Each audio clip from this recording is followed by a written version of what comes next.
All right, man. We're back. We are back. Part 2. Part 2 of our personal top 10 lists. You may not agree, and that's okay. This is the New Game Plus podcast. I'm Brendan. This is my buddy John. Yo. We are in Kingston, New Hampshire at the New Game Plus store. We, have old video games. We love video games. Stop by anytime, hang out. We got an arcade out back. Collectibles everywhere. Everywhere. Hats, Pokemon cards, whatever you're looking for, I probably got it. So It's true. yeah. This place is dope. Yeah. If you missed our first part episode, go back and check it out. A lot of comments, a lot of debate, a lot of video game love. Yeah. We're trying to give you a little insight as to who we are as gamers. The whole point of this is to show you what influenced us the most as video gamers and what we think are our personal favorite games of all time. So. Yeah, and we appreciate everyone, sharing their own lists. It was, great to see. That's what we want, like John said, share your thoughts. And I can't wait to, have John tell me how good the comments are for this next part. So, so that being said, let's just continue on. We'll just get right back into it. Number 5, and again, in no particular order. No particular order. Oh, this is going to be another one that's going to get you some hate. Ooh. Yeah, and I already know because we've talked about this before. Damn. Yeah. Pokemon Red.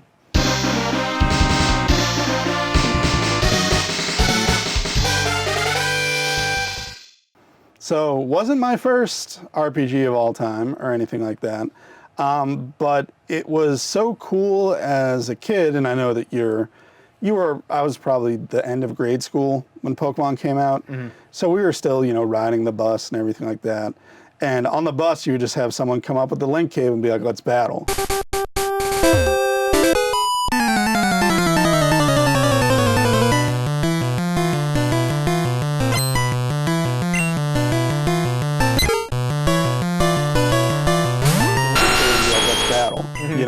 Let's just throw down. That's fun. Yeah, it was awesome. It was that, trading, you had to trade between the two of them to finish your Pokedex. And it was one of those first games that felt mainstream. There were kids who I knew weren't gamers who got a Game Boy and started playing Pokemon because it was that big. And, back then, we couldn't have imagined that gaming would become, bigger than Hollywood and be, this super mainstream sort of thing. It was, a niche hobby when we were kids. So to see that be this huge, phenomenon was very cool. Plus I was good at it. So, you always like winning, when you're stomping every kid on the school bus, you feel good about it. So, yeah. I wish, I don't even have much to throw at you with this. I'm just more interested in, I guess your experiences with it, as I am with anyone who plays Pokemon. When Pokemon came out, I was already way too old for it. Right. I've played it. Yep. I played I can't even remember which one I played, but I played probably the first one. And I remember when I played it, I was like, it feels like a starter's RPG. Right. It's I get it. Yep. It just wasn't for me. Yeah, it definitely is a very basic and flawed RPG. Yeah. But just no two people had the same team, know? And that was always what was so cool about it was that, you might like these 6 Pokemon and some other kid on your bus likes these 6 and you learn how to fight them and everything else, go back and forth. There was all sorts of just different variety, and having that multiplayer locally, but not in the same way, was so cool at the time. Yeah, that's Nintendo. Nintendo's always pushed boundaries. They always have really strived for connectivity with but oddly enough they can't get their online service good, so they can do that. Right, but they had the Street Pass, which was a cool idea, but didn't really do too much. Yeah. They do try to push boundaries, but sometimes it's always in the weirdest way. It is in a strange way. But with Pokemon it worked. Yeah, especially what is it, that Pokemon Go, the one that on the phone. That was huge for a while. Where people you just see people go out in groups and do that and stuff. And I don't dislike Pokemon. I just I don't care about Pokemon. You know what I mean? It's one of those things that was so just. I was not in the same age range for that game that was targeted for. Right. So I remember when the Pokemon movie came out, the first one. I was actually working at a little theater called Salem Tri Cinema in Salem, New Hampshire, and it was a little three-screen theater, and we had the Pokemon movie, like a first running of it, and it was like huge. Like people were lining up for it, like, and it was crazy. And I was just like, this is. It was. I think it was like the first time like I'd seen a video game that I wasn't like a part of. Yep. Have such a huge following, and I realized like how big that scene was, and like I was just like, yeah, it's just not for me. Yeah. But I understand like how important it is to a lot of people and like a whole generation of kids. So when we see people come in here to the shop and they're like looking at Pokemon cards or looking at like the crazy expensive games, and I'm like, I don't get it. But like it's just that generational thing. It's such a weird thing where it's like I don't hate it. I don't have any bias towards it. It just wasn't for me. Right. So I think it's very neat, and like at that time when that came out, I was like 19 or 20. Yeah. And like I was excited because when the movie came out, they were releasing these limited edition Mewtwo cards, like sealed in a pack, and I still have a ton of them. And I sold like hundreds of them on eBay for like $50 a pop. So I had like a little lucrative. I appreciate Pokemon for that. I made some money off Pokemon. Yeah. But well, it's the biggest IP in the world. it is, yeah. I respect and appreciate everything that Pokemon is, but it just It just missed you. right over my head. Yeah. But it is one of those weird things where, kids will come in and they'll buy a pack of Pokemon cards and their mom or dad will buy a pack for themselves. It's still that generational gap. I see parents come in with, tattoos of their favorite Pokemon. And, it's like, it's one of those cool things that does, go between generations. Yeah, and I think it's neat too because like I think that's so interesting because it's such a like it's still to this day it's so huge, and I think it's not even just like people who are older now, but younger kids like still like I see kids come in here all the time and they're rummaging through the Pokemon bin. Oh yeah, I mean kids who can barely like walk and talk, they'll see a Pikachu and say Pikachu. Yeah. It's crazy. It's crazy that it is one of the. It's not a particularly old franchise either, so it's like as far as like it's one of the most unique video game IPs that became like a Mario or a Sonic, where it became like such a recognized brand and a recognized franchise in gaming. And I also think it's interesting to be outside of that. It's weird to to see such a big part of video game history and not be part of it. Like it just went right around me because it wasn't for me, and I think that's just as interesting as the IP itself and the people who love it. So right. That is your turn. Yeah. Diablo 2, PC. Okay.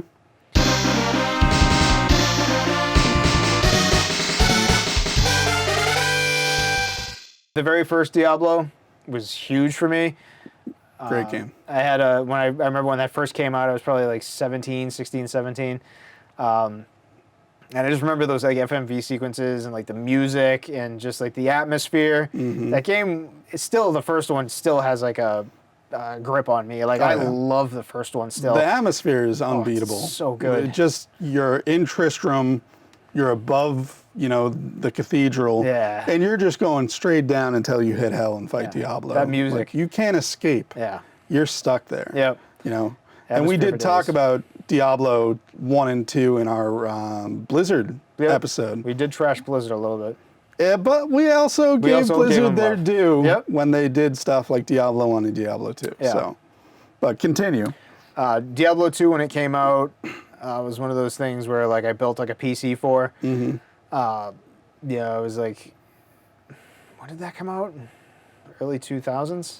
It was either like late 90s early or 2000s. I want to say between 98 and 2001 or something. Yeah, I remember I was like delivering pizza at the time. That was my job. I was a pizza delivery guy, and I saved money to build a PC. And like in my downtime, I played Diablo 2, and that was like one of the first games as becoming like a young adult that I remember all of my friends playing, and it was neat because we were all playing on like a PC, and we would all talk about like the things that we found and like the rare items and the kind of builds that we would have.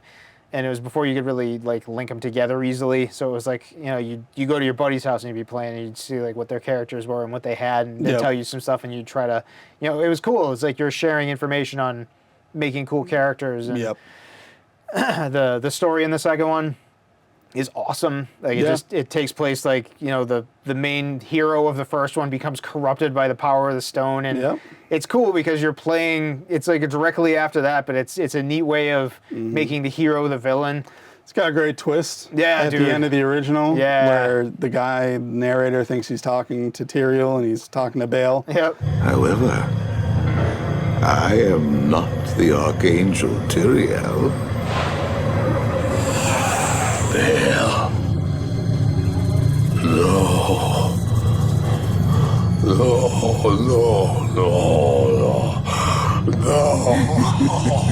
Yep. Like that was mind blowing the first time you saw it. Yeah, that's the story in the second one is awesome, and the second one had just as much atmosphere.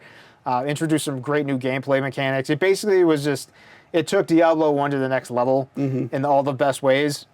I was so surprised that when they put out the remake for the PlayStation 5 and the new consoles this past year, how amazing it was. Like I was worried that they were going to drop the ball like they did with Warcraft and Reforged.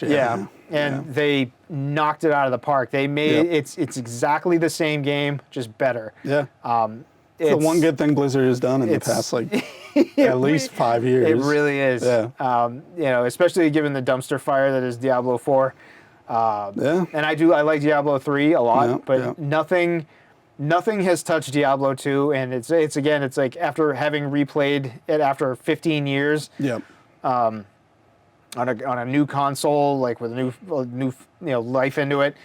Just as good as it ever was, and I was just as into it. It's like that game, like the music, the story, like Diablo 2 is like still like Diablo 1 and 2 are like forever ingrained in me as a gamer, and just those are some of the two most perfect games, I think. I don't know what more you want in a game. Yeah, there's really not much better you can get. I mean, the only thing I could say that Diablo 1 does better than 2 is atmosphere. Yes.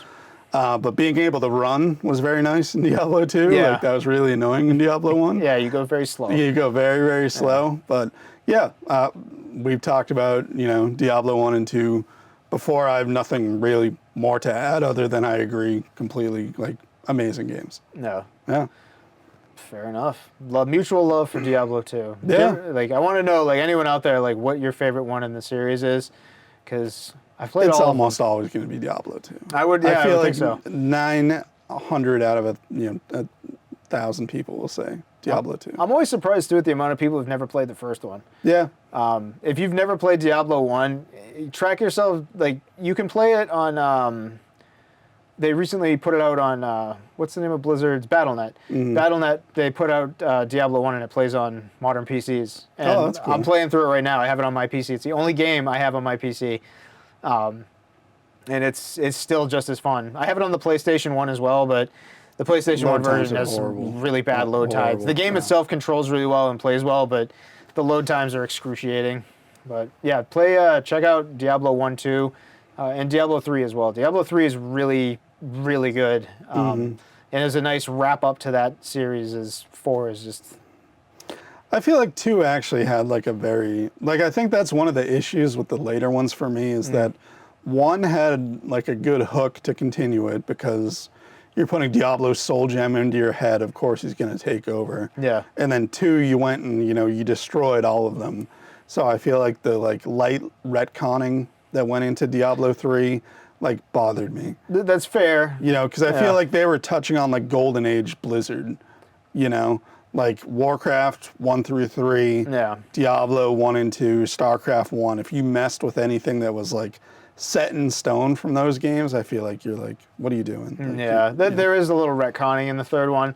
But I still think the third one's a great game, and the story it tells is really good. It is it's a good story. Yeah, gameplay-wise, it got good too. Yeah, the gameplay. It started poorly, but yeah, it's a little rough at the beginning of that game. Yeah, but you get out of all of them, I think the third is the most addictively power hungry I've been in all of them. Yeah. Where I played the third one for a good 3 years. Honestly, I would just play that and keep powering up. Yeah, but. Enough of Diablo. What is your number 4? We actually have a whole episode about Blizzard. We do have a whole Blizzard. If you want more, if that wasn't enough for you, it's like BioShock.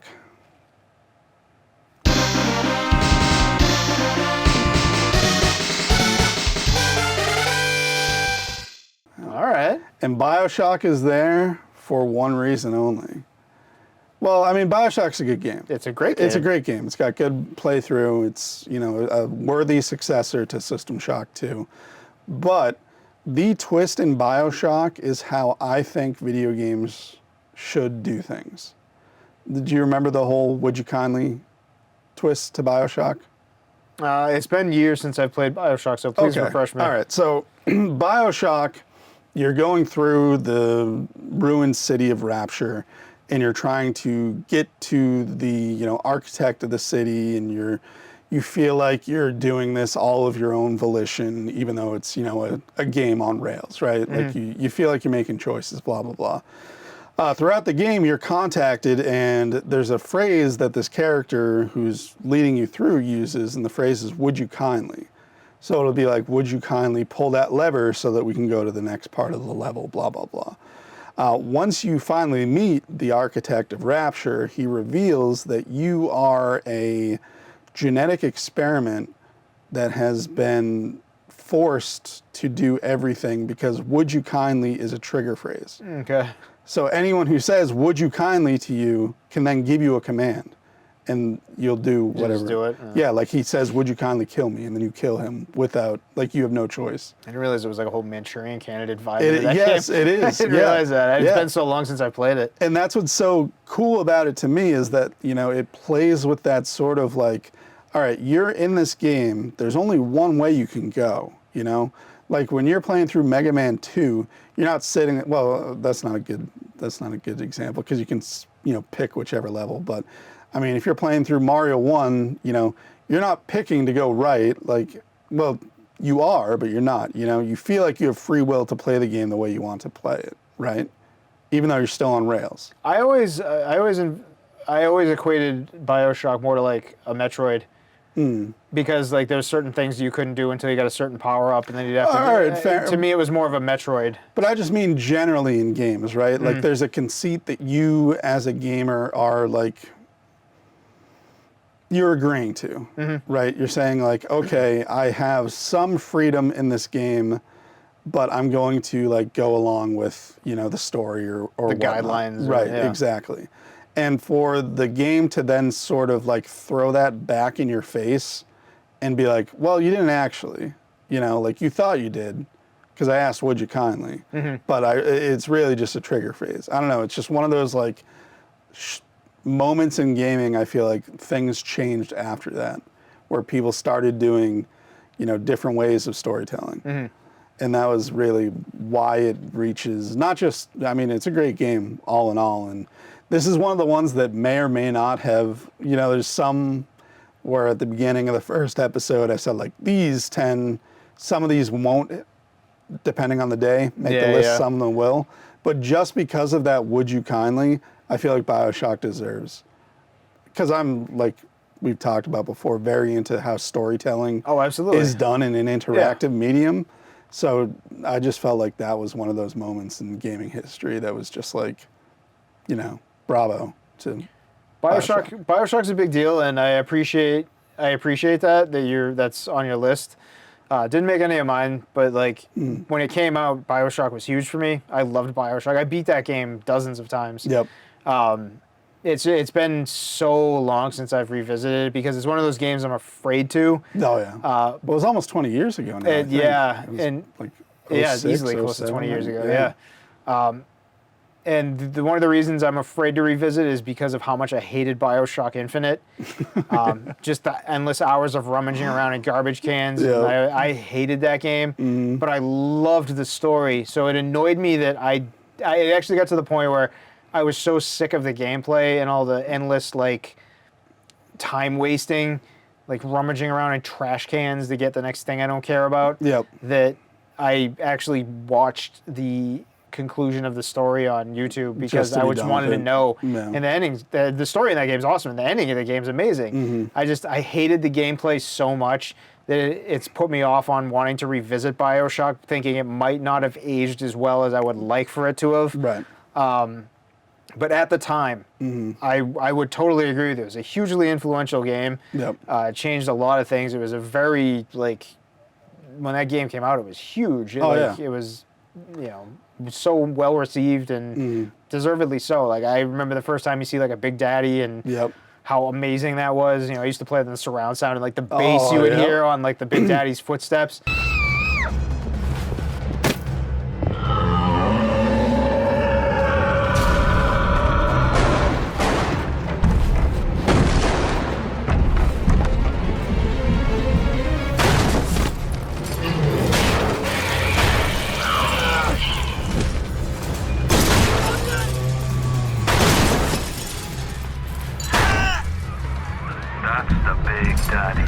He's like knocking on the pipes.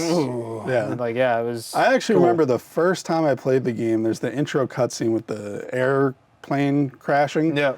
And I remember sitting there for like a good 30 seconds when the game allowed you to move, not realizing that the cutscene was over. Yeah. And that I could move. That's how good it looked at the time. It looked like the cutscene. And I've always been such a big like TV fan. Like if you watch the show, I'm like huge into like display technology and TVs. So I was like, that was like the advent of like LCDs were starting to become big, and they were still like mad expensive, but I had like a little like 32-inch one, and it was the coolest thing in the world seeing that at the time on that technology. It was so clear, and it was just like a whole different way of playing video games, and like the graphics and the display, and I was just like blown away by it. So yeah, that game, that really was like the beginning of that era of gaming can be more. And I think that's, what's funny is like, it's a game I'm afraid to revisit because I don't want to have the nostalgia glasses effect that we've talked about episode 1. But yeah, that's a good pick because that's a good pick and a tough pick at the same time. That's where I went back and forth on it, and I was like, have you revisited that game? No. You afraid to? Yeah, I am, because it was just such like those moments playing through BioShock and just being mind blown, like that doesn't happen very often in games ever. Yeah, I agree. Like there's probably, a handful throughout your gaming life, career, whatever, that you can pinpoint and be like, that, like literally my skull cap was just like, hitting the ceiling. Yeah. So I'm worried that like, we've talked about this before. I don't know if we mentioned it in the Nostalgia Glasses episode, but Metal Gear Solid for me is like one of those ones where it was like when it came out, fully immersed, like was prolific and profound in so many ways. And then like I remember revisiting that not that long ago, and I was like, this game is terrible. The story is absolute nonsense. Like the weird cult of Kojima, I was like, he's out of his fucking mind. Like this is garbage and it isn't good. And that was a game that was like God to me, for so many years. And I hate it. I hate it, and I don't want that to. I don't want BioShock to be that. Right, exactly. I don't want it to be that. Yeah. And I just feel like so much of like that memory, and I know a lot of this is like the nostalgia, but it was just so visually mind blowing at the time. Like they were pushing what the 360 could do. Absolutely. And I know it doesn't look how I remember it. Thinking about it, like literally right now, it doesn't look like, I know it doesn't, but at the time it was so immersive, like that game just oozes that like Ayn Randian like style of, business magnates like running things and, roaring 20s sort of like, Americana, like, and just pointing out all the flaws in that sort of thinking, like it was a great just setting and story-wise, Yeah, I think it was like one of those first, like we said, like those first, as a gamer, like as a gamer coming of age in that era, and it's so weird coming through like all of gaming history for the most part, and sort of growing with gaming. And at the time BioShock came out, the age I was in, like the way that game resonated, having played all these other games, it was like watching gaming technology as I knew it like become a new thing, and that's what BioShock was. And like I really, that's probably the most thoughtful pick out of all of them, because it's also a pick I never really want to go back to, because I don't want what you're saying to have less effect by revisiting it. Yeah. And I hate that. Yep. Yeah. That's tough. Yeah, it makes the list because of what it was, but yeah, I don't think it would hold up gameplay-wise or anything. I'm sure there's things that I would, complain about now as a modern gamer versus when I saw it back when it came out. But yeah. Damn. For this next one, just to kind of move things along, because we've talked about it, I have to. Again, I have to. You have to. Yep. Super Metroid. Yep.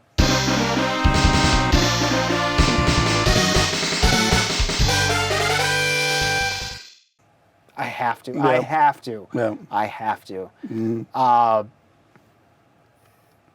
We did it. We just did a best of Metroidvania games. Watch that episode. I'm not even going to waste anybody's time who's watching this right now for the first time and has no idea who we are. Go watch our best of Metroidvania episode. My pick for number 4 is Super Metroid, obviously. Yeah, there's nothing you can, pinnacle of that genre. Great game. Still a great game. You can play it now. It's just as good as it was back then. Yeah, Sound design, everything. I probably play it once a year. Yeah. Still, in my opinion, the best Metroid. Yeah. Yeah. That's, yeah. Yeah. Back to you. Back to me. Yeah. Let me see what I have left. This is actually another one that we've touched on briefly, but we've never done like a real in-depth. But Majora's Mask.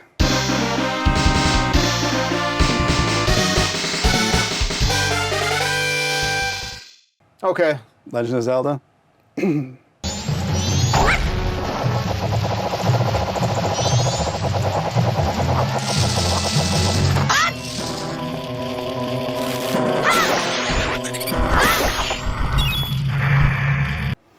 I forget, it must have been really early that we talked about Zelda, because I don't think, we haven't had a Zelda episode. We have not yet Yeah, had a Zelda episode. not yet.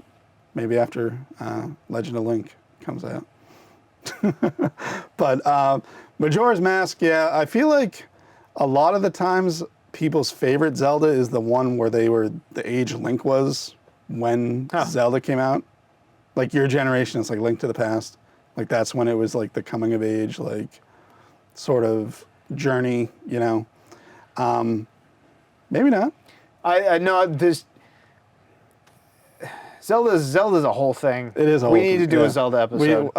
We will do a Zelda episode. We have to. I'll try to stay on like the straight and narrow and just stick to what makes Majora's Mask great without getting into the weeds of the rest of them. But the whole time mechanic allows all of these very, because it's an N64 game. Yeah. There's not much data that you can use.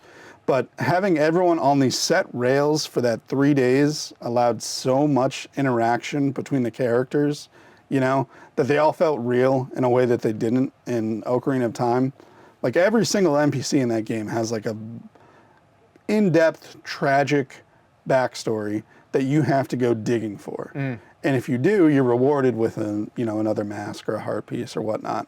But the whole thing just feels like it's kind of like a weird, like clockwork, organic sort of thing. Like that it's fake because you're in this 3-day loop, like Groundhog Day. But you feel like that whole Bill Murray-ish where you can change things around. And I don't know, it's just one of those like such an interesting way to tell a story and still have it be something that you as a character, as a player, control. Like the 3 days, it's all set in stone, but you might be 10 hours into the game before you talk to the mailman on day 2, or you may, that might have been the first person you talk to. So everyone who plays through the game, it's still their own unique, experience. Yeah. Yeah, that's all I really have to say about Majora's Mask. I just think, like, I love when Zelda goes a little bit off the rails and gets a little weird. Yeah. I wish I had more to offer to the conversation for this one because I feel like Majora's Mask is so often brought into Zelda conversations. Yep. And I didn't like Majora's Mask at all. When's the last time you tried it? When it came out. Okay. I was a big Ocarina Time fan when it came out. Like when that came out, that game was huge for me. Yeah. And again, I don't want to get off the rails too much because this is like Zelda's a whole thing. Right. Yeah. But you and I have talked about how I don't like Ocarina of Time now. I don't think it held up. But back then, that was a game I beat literally dozens of times and was so important to me at the time when it came out. Yep. But when Majora's Mask came out, I just didn't like the gameplay mechanics. I didn't. To me, the mask part of Ocarina of Time was the worst. The worst gimmick in that game. Yep. So I didn't like that the whole game was kind of about that. Yep. It just didn't do it for me. And I wish I had more to contribute, but I didn't even finish it. Right. I don't know. Like I appreciate that it's on there because I know so many people love it. Right. It just wasn't for me. It wasn't my flavor of Zelda. I think you should try it on the 3DS because they did do a remake and they did change a couple things to make the gameplay a bit better. But I would actually be like, out of almost all the games we've ever talked about, I would be so interested to see like your like modern opinion on Majora's Mask. So I'll commit to this. Okay. Do we have a copy here at the store? No, but you have a 3DS. Yes, modded. It's not. No, It's not. We have a copy. Yes, I'll let you borrow a copy. I'm gonna borrow the copy here at the store. Yeah, wink, wink, wink, wink. Yeah. Yeah, no. By the time we do a Zelda episode, I will have played Okay. that. So I will commit to that. All right. Yeah, because I want to be able to have that conversation and have a more educated opinion on it, other than I didn't like it 20 years ago. So, Yeah, because that's I feel like I don't have that's- much to contribute to that That's conversation fair. That's now. fair enough. Yeah, because I would really be interested because Majora's Mask. Like I love almost all the Zelda same. games, other than like the weird the ones that don't even really count. The But train one. Yeah, the well, dance even, one. even the train one's okay. Yeah. But like Hyrule Warriors, I don't really count as I just hate Dynasty Warriors. Yeah. I kind of like Dynasty Warriors sometimes, but yeah, there's not much. There's You're not much just- meat on that bone. Right. Yeah, you're just beating the crap out of. Yeah. hordes. Sometimes want to see enemies go boom. Yeah. Kill many things. Exactly. Yeah. Yeah. I guess that takes us into what is this, number 3? Donkey Kong Country, Super Nintendo.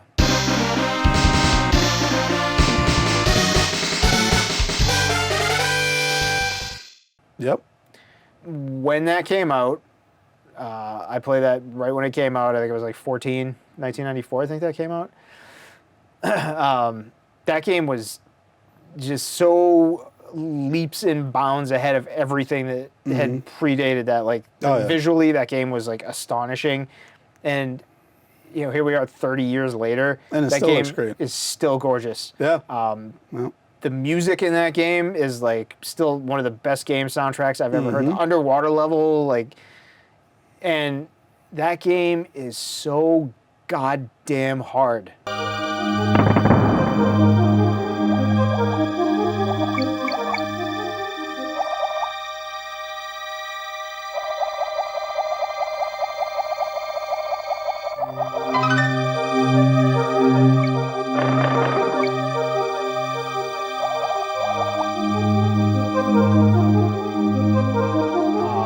But it's not unfair. It's not unfair. It is tight as anything. Like the control scheme, like there's no he stepped to the side when I didn't want it. It's always your fault. Always your fault. 100%.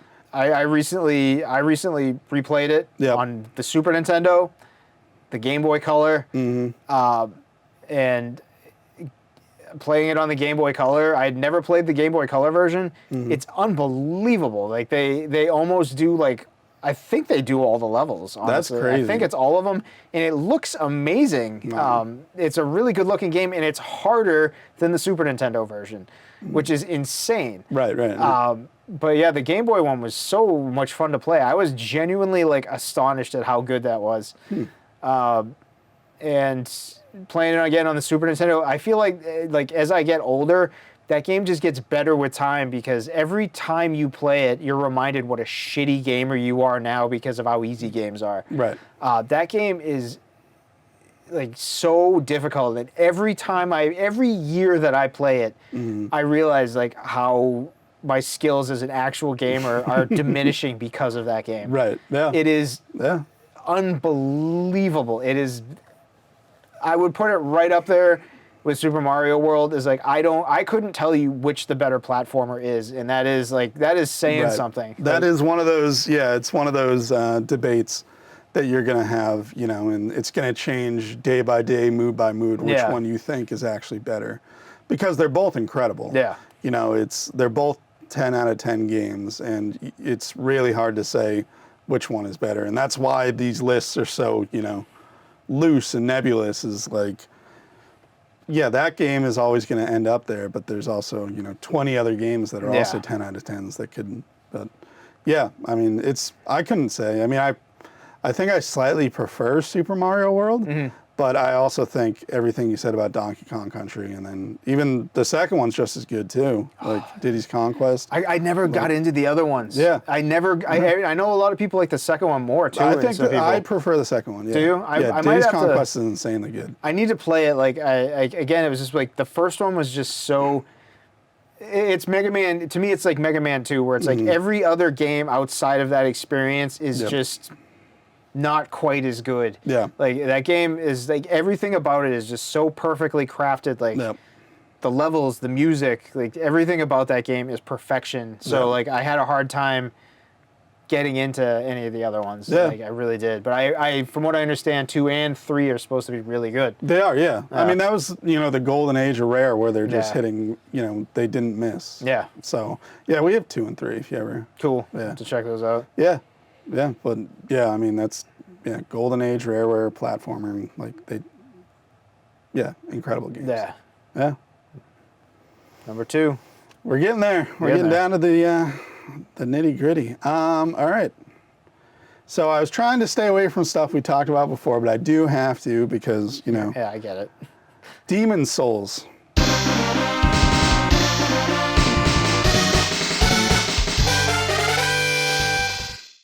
PS3. That does not surprise me. It shouldn't surprise anyone. I'm wearing my Bloodborne hoodie again, just so that I could have this for the second part. And you say, wait a minute, did you say Demon Souls? Demon Souls, yeah. Really? The PS3, yeah. That's my favorite one, and I could have sworn you and I have talked and you like Dark Souls better. I do, but... Okay. So, like, for me, it's hard to, like, Demon Souls is the first one I played. Yep. Okay. Same. So, everything I like about Dark Souls is also true of Demon Souls. So, if I'm going to say which deserves to be in this, like, top 10 influential to me video games, I might prefer Dark Souls more, but Demon Souls has to take the cake because it did it first. I appreciate that. So I have to give credit where credit's due. I appreciate and understand that. So, yeah, but everything about it, I mean, we did a whole episode on From Software, so we talked about how I love the way they do stories, digging in through the items. You can just play through the game beating up weird abominations and have no idea what's going on, or you could be sitting there writing down every single item and have the crazy board with the red tape putting things together between this guy with this sword and this guy's ankle bracelet and all this other crap. I love that they do that with games. I love that gives the player so much agency, and there's so much depth, and there's like that just respect to say, like, you can find it if you want. Yeah.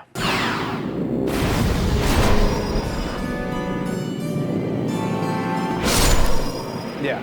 You don't have to. If it doesn't mean anything to you, if you just want the gameplay, go ahead. If you want it, it's there.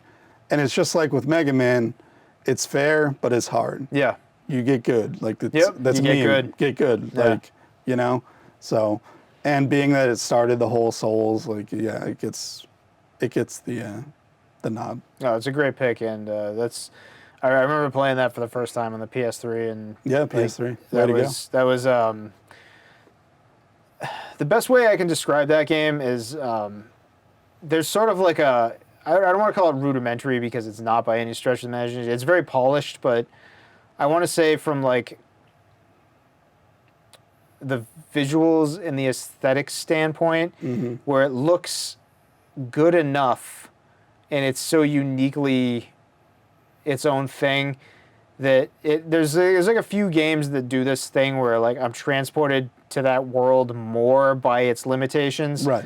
I think the first Dragon Age is another one that's very much like that, where like the visuals are so uniquely not great, but good enough that it leaves enough to the imagination, but is stylized well enough that the effect it can have in my brain and the way it makes me feel, I can only describe as like the Ready Player One effect, Right. where it's like you're basing something purely on the way nostalgia makes you feel, but it's like personified by this game.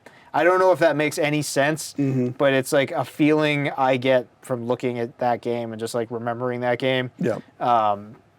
That like I have still yet to beat a Souls game, that one included. Yeah. But that one and Bloodborne like are two of like my those are the only two games in that series that I like. Yep. And I think it's because they're so uniquely their own, whereas everything They else just that's ooze come after has style. been Yeah. to me like Demon Souls, which was like you said, it oozes style and it was its own thing, and then you had Dark Souls to me, which was like It's like a remix. it was of like the Demon's same Souls. thing but a Yeah. remix. Yeah. Then you had Bloodborne, which is like very much its own thing, and it's beautiful. Like it's beautiful and it's challenging and frustrating. And then you have Elden Ring, which is just sort of a little bit of everything, but now it's its thing. So it's like I feel like those games kind of came in waves, at least for me, where it's like I caught on to like every other one. Right. Like Dark Souls I didn't like, Elden Ring I didn't like, but like those two, like Demon Souls is, I want to beat that game so bad. And I know I just need to sit and do it. Yeah. Yeah. But those games it's like kicking yourself in the balls for hours just because how frustratingly difficult they are. Yeah. And you just have to be in a masochistic mood. But Yeah. Well, going back amazing. to Demon Souls, actually, it's pretty easy compared to if you've beaten like. Which I haven't. Right. But like when I went from like Elden Ring and like Bloodborne, like and went back and played Demon Souls recently, I was like, this is really, really easy. Yeah. Just because they have to up it every time. Yeah. If you're known as the studio for making difficult games with difficult bosses, you can't just have like a face roll, It's fair. So, that over time, people just got better and, so. It's a great choice, man. Yeah, It's a good thanks. selection. I think I'm going to go with kind of the wild card of the bunch. This was like my hardest one to That's what we like. to We like pick. the wild cards. Left 4 Dead 2. Okay.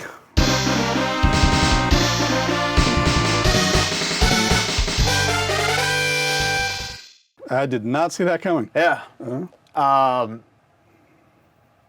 This one was when I picked this one. Yep. I'm thinking about games that mean the world to me and shape me as a gamer, and I have so many like amazing memories of that. But they're also like astonishing games by like technical merit and just I feel like hold up the test of time every time I play them.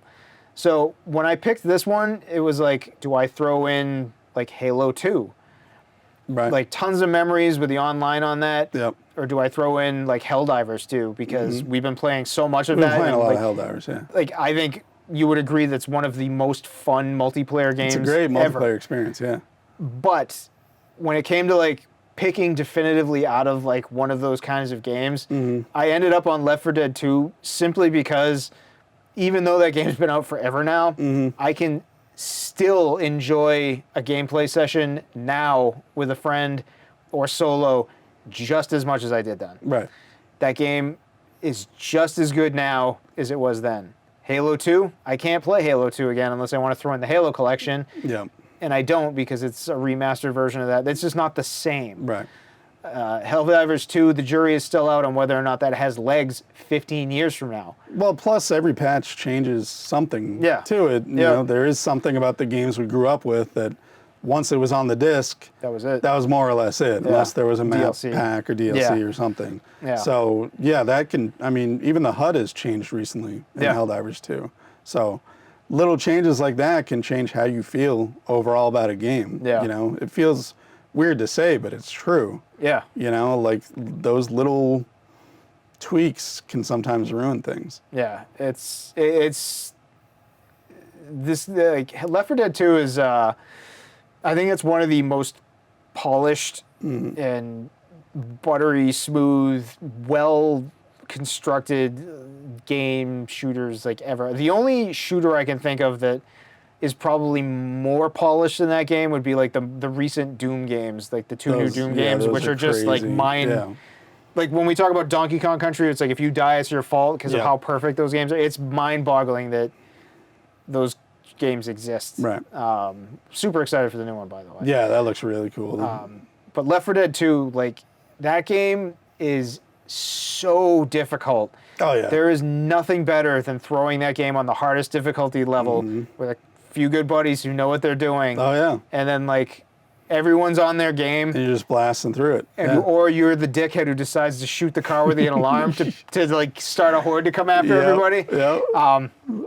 There are so many memories I have of that game and like those online experiences with friends or just like playing the game solo to get good at it. Right. There's so much variety. The fact that they brought over characters and levels from Left 4 Dead 1 Yep. and Left 4 Dead 2 had better guns, better levels, but the fact that they were not awesome enough to take and meld the two together essentially, so it's Right. like the penultimate experience, just makes that it's still one of the best gaming experiences I've ever had. It's atmospheric. It's always tense. Like you're always like when I was talking about like Metal Marines, you're just sort of waiting for the Right. attack. Yeah. You're always on guard in that game. That game is like a zombie apocalypse survival training simulator. Yeah. Reloading! Looks like it. Almost there. Reloading!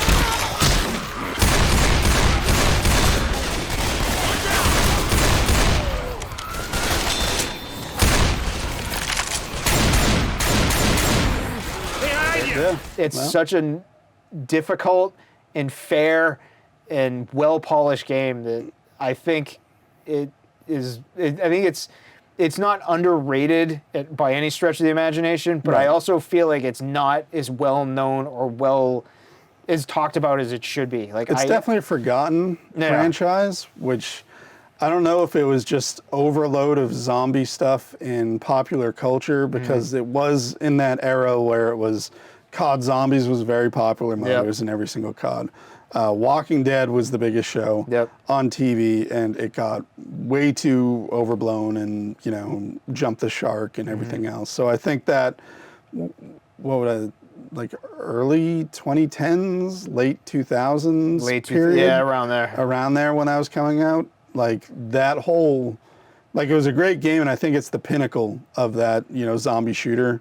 Like I'd play Left 4 Dead 2 over a COD Zombies or something, but I feel like because the culture went so far into zombies that it kind of got swallowed up when everyone was like, oh, let's move on from that. And, because it's one of those games that huge impact and doesn't get talked about as much as it definitely deserves to. Yeah, I love the fact that I can go home and put that in my Xbox Series X and still play online with a friend. That's crazy. The fact that you can still do that all this time later, it's amazing. And like, I don't know, like that game, so many memories with that game. Like you get and like the best part about that game too is the way it was very reminiscent of an old game where it's like if you get to the end of the level and you're just waiting to beat the level, you're trying to get to the objective, and you get so far, and like every level is like a unique story and an experience with your friends or whoever you're playing with. You're going through such hell together,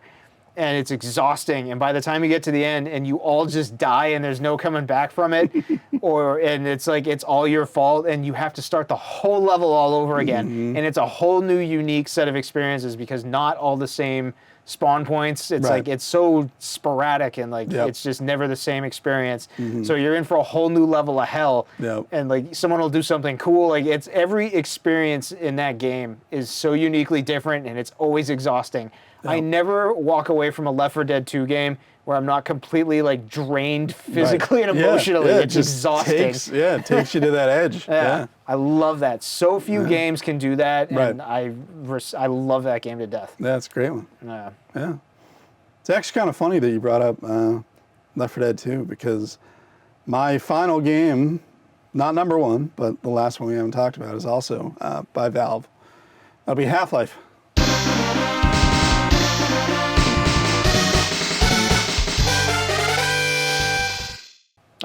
Okay. Half-Life is like probably the single most influential game of like my teenage years. That makes a lot of sense. Yeah. Yeah, 98, I want to say, Half-Life came out. And then, I mean, I'll just start with like the multiplayer aspect of it because that's so huge. Like Counter-Strike, which is still like one of the biggest esports ever, 25 years later was just a mod for Half-Life. There was so many different mods. There was Team Fortress, which is now a giant game. Day of Defeat was another huge one. There was Action Half-Life. There was Opera, which was like a John Woo sort of thing. Like literally me and my buddies every other week would be like, oh, there's a new mod, let's try it out. And it would be like a brand new multiplayer experience that you could have. But just Half-Life itself, I feel like is kind of like BioShock in that it changed the way that people did first-person shooters. Yeah. Like, just from the start, you're on that tram, you can look around wherever you want. Like, Half-Life doesn't really have any, like, set cutscenes. Current topside temperature is 93 degrees, with an estimated high of 105. But it does have scripted events that you play through that, you know, act like that. And throughout, you know, all these podcasts, I talk about this all the time where I hate where the player is taken out of the action and, you know, your agency is taken from you. Half-Life, you are always right there, front and center, complete control of your character, no matter what's happening. Yeah. And just the story of it, you know, it's so cool. Like, I feel like Stranger Things basically was ripping off a lot of what they were doing in Half-Life. You're in this underground physics, you know, building, trying to contact alien frequencies, and then you rip a hole in space-time, and now you have a crowbar, and you have to fight your way out. And there's head crabs and everything else. Yeah.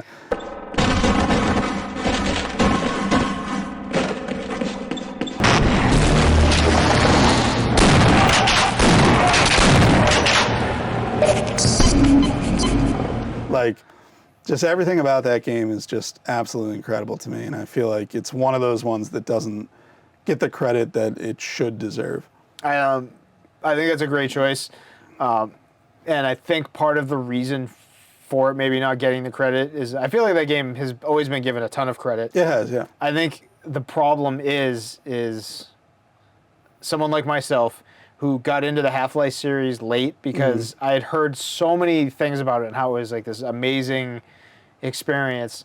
So like years after that game was like huge, I decided to pick up the orange box. And I play through the orange box. And then I get through it and I'm like, oh shit, this is amazing. I'm like, when's Half-Life 3 come out? Having no idea that it's never coming out. Never, and the people who would love those games forever already knew that. Yep. So I'm late to the game and I'm the idiot who's like, hey, it's never happening. Valve can't count to 3. Yeah. Yeah. So I think that's one of those games that sort of just like may have slipped through the cracks over the years only because it never fulfilled its promise of finishing that story that it told so well and did so well. Well, I mean, I would kind of disagree because I feel like the story between 1 and 2 is like self-contained, you know? And this is actually surprising that you didn't play Half-Life like when it came out, being like... All my friends were talking about it. Yeah, I'm sure they were. Yeah. Like, being the gamer that you were, playing D2 at the same, like, around the same time, Yeah. I would have assumed that you had, like, been through it. Because I might have been a little too young to play it when it came out, like, looking back at it. But I just feel like, yeah, Valve is one of those companies that just puts out what they put out when they want to. I mean, they have Steam. They don't need money. They don't, you know, they're like the opposite of Blizzard. Yeah. Like they made games, they made great games, and then they made money and they didn't become shitbags. Right. But they didn't make games anymore, which is the travesty of it all. Yeah. Well, they still, I mean, they did like the Half-Life episodes. They did Portal 1 and 2, which are like, again, I feel like we talked about Portal. Portal's frustrating. I love Portal. I love it too, but it makes me so mad. They did the VR Half-Life Alyx. I've heard that's amazing. I've heard too, but I can't. Like, I haven't been able to find a VR that doesn't make me feel like puking. Yeah. But they do still do stuff. They're just not beholden to any sort of like market forces, because, you know, like they're they're richer than Croesus, given the amount of money that Steam gets. Like 30% of all PC game sales goes to one company. Like, they don't need the lights are gonna stay on until the heat death of the universe. Yes, You know, so that's what I think is so cool about Valve to me, is that they can just be like, we'll put it out when we put it out. You know, like it'll be when Gavin dies. We'll put out Half-Life 3 as like a memorial or something. Like, I really wish they'd make a fucking Left 4 Dead 3. Yeah. They can't count that high. Yeah, that it's 1 and 2. What was that recent zombie game that came out that tried to do something similar, but it had like a card-based system? It was card-based. Yeah, it was very recent, and like the game, it was funny because like the gameplay was tight, but it just sucked. It felt like Left 4 Dead 3, but like not good. Oh. So it was like you could see like the influence, but it was trying so hard to do its own thing, and it was just bleh. Yeah, just give me a Left 4 Dead 3.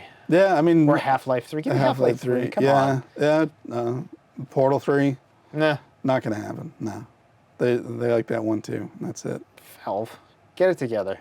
Get it together, Valve. Yeah. Stop being so successful. Be more successful and make a new game. Yeah, but that's my list. And then John, let's hear the big finale. Yeah, I'll wrap things up with another arcade game. Okay. For my youth, Killer Instinct.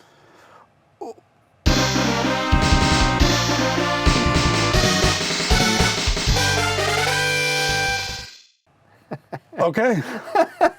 I just saw you struggle to be respectful. Yep. It's like, again, this list is in no particular order, but that game, when it came out, another one of those ones where I would go to the Dream Machine, throwing up quarters, and it was such a unique fighting game at the time. The combo system was like so far beyond anything at that time that had ever been done. Wasn't that the whole combo breaker? Yeah. Oh, okay. Yeah, and that game, there's nothing more frustrating in that game than fighting someone who's really good at it, or schooling someone who just sucks at it. Yeah. And that's another game, like I own the actual arcade machine. You do, yeah. And like, I can't, it's one of those games, I always come back to it. Like, just like Mortal Kombat 2, like over the years, it has withstood the test of time for me. Every time I throw it in, like, it's still fun. It's still a challenge. Like, Idol is one of the cheapest and worst bosses in the history of video game bosses. Ready.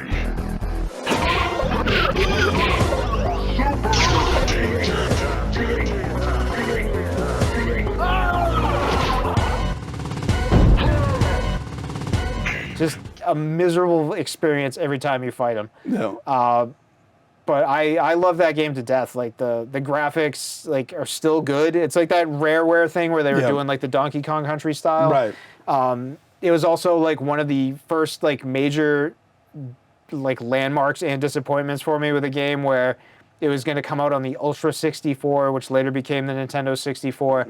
It never came out on the Nintendo 64. It came to the Super Nintendo. Yep. And they made Killer Instinct 2 on the 64, which was called Killer Instinct Gold. The arcade port was called Killer Instinct Gold on the 64. And Killer Instinct 2 is fine in its own right. I used to love it on the 64 back in the day. Yep. But I just, it's nowhere near as good as the first one. The combo system in the first one had like a very specific like way that things would link up, and you could get creative with it if you knew the way that the link ups worked, but it also had limitations, so you could only push certain combinations so far before they would just sort of cap out. Okay. But it would also allowed you to like be uniquely creative. You're like, well, I wonder if I know this triggers with this, can I make this and then finish it with this? And sometimes you could and sometimes you couldn't. Right. And it was always fun to like fight someone who never knew what you could do, and it was almost like a new experience every time. Right. And I still feel that way because the arcade machine I have, you can play other people online, and it's so much fun to play other people really still. Cool being it's able so to do still, that. yeah, it's Right. great being able to play head to head on an actual arcade. Yeah. But yeah, that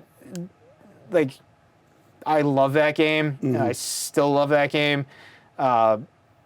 You know, when making this list, it's like trying to come up with a list of games that I feel like have withstood time, and it's 30 years now that game's been out, which is insane to me. I was 14 when that came out, and it means just as much to me now as it did then. I still love playing it just as much now as I did then, and the fact that I have my own Killer Instinct machine and my own Mortal Kombat 2 machine, and like Right. being able to play these on like, arcade sticks, and Yep. it's just like each of my arcades has like a subwoofer built. I built like sound systems into them, so they're like, I don't know, man. Like it's crazy to like be at an age now where I can go back to something that meant so much to me then and like revisit it, and it still holds up. Right. Like that's what this list means to me. And I know you're not a Killer Instinct fan. I'm not. No. No, I'm not. But that to me is like still one of the best fighting games I think that's ever been made. And I never really liked any of the other ones, even like the new one. They just any of those experiences, I feel like it's like the Mega Man 2 thing. Right. That one was so good to me that everything else is sort of paled in comparison. Yep. Even though I've made a couple others. Right.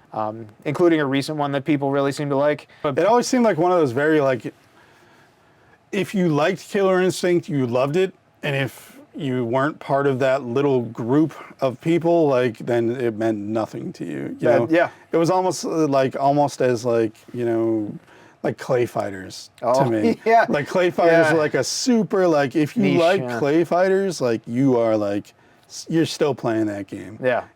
Like 20 years later, that's like your game still. Yeah. But everyone else has, moved on to Street Fighter, 6 or Tekken 19,000 or whatever. They've kept up with like the big mainstream ones, Mortal Kombat, XIIL or whatever Yeah. it's at. Like, Yeah. I don't know Roman numerals. But yeah, I can respect it, and I feel like that's actually like the closest pick you had to how like I was making my list.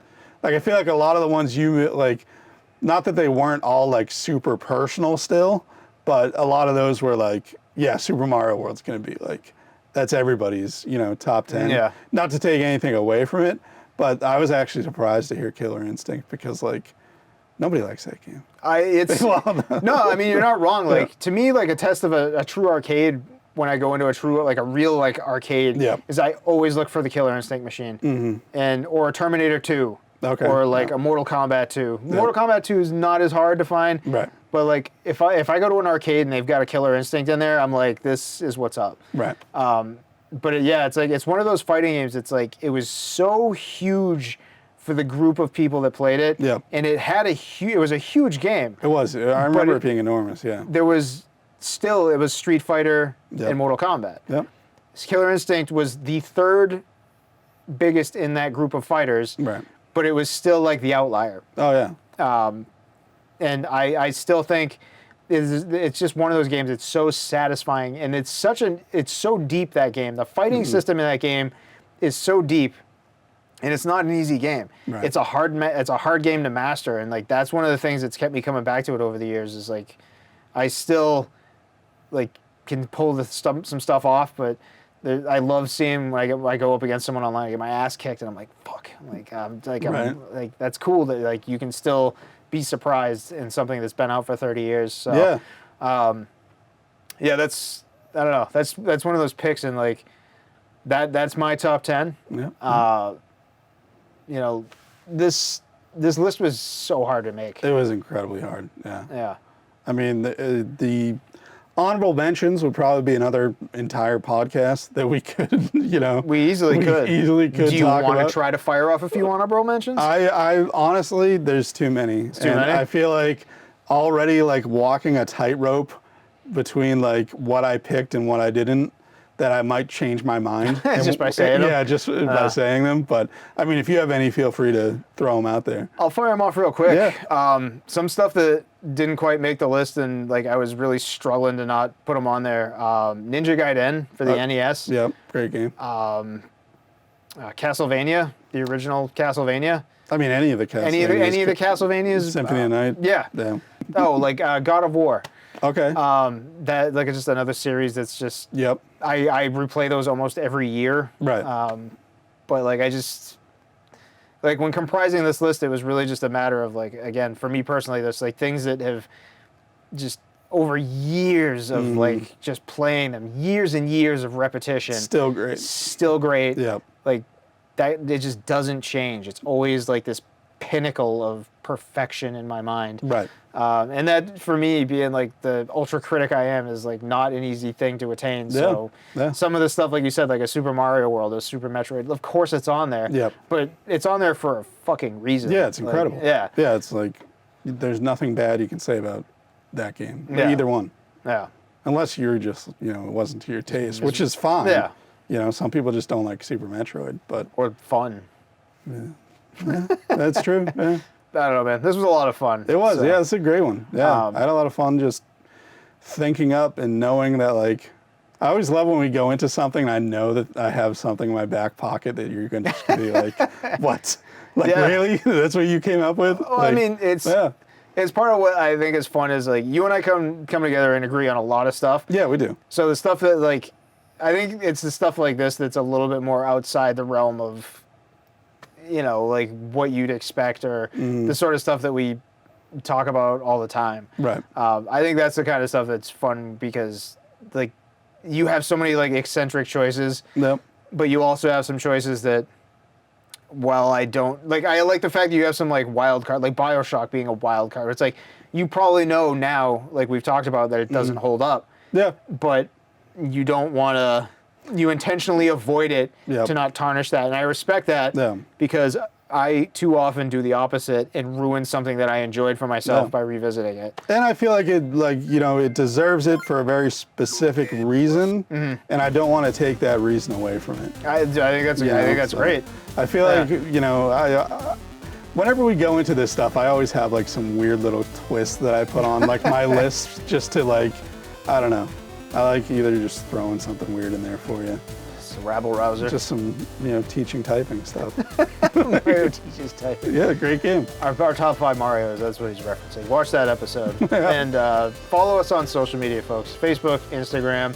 Come down to the store. This place is incredible. Like, subscribe, all the YouTube jazz, but give us a follow on social as well. We post a lot of fun stuff all week.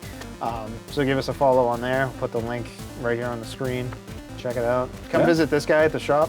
I will be here. I'm always here. So if you like talking video games, just come on down, chill out. I got tons and tons of old stuff, and captive audience. You can talk my ear off and I can't do anything. So see you soon.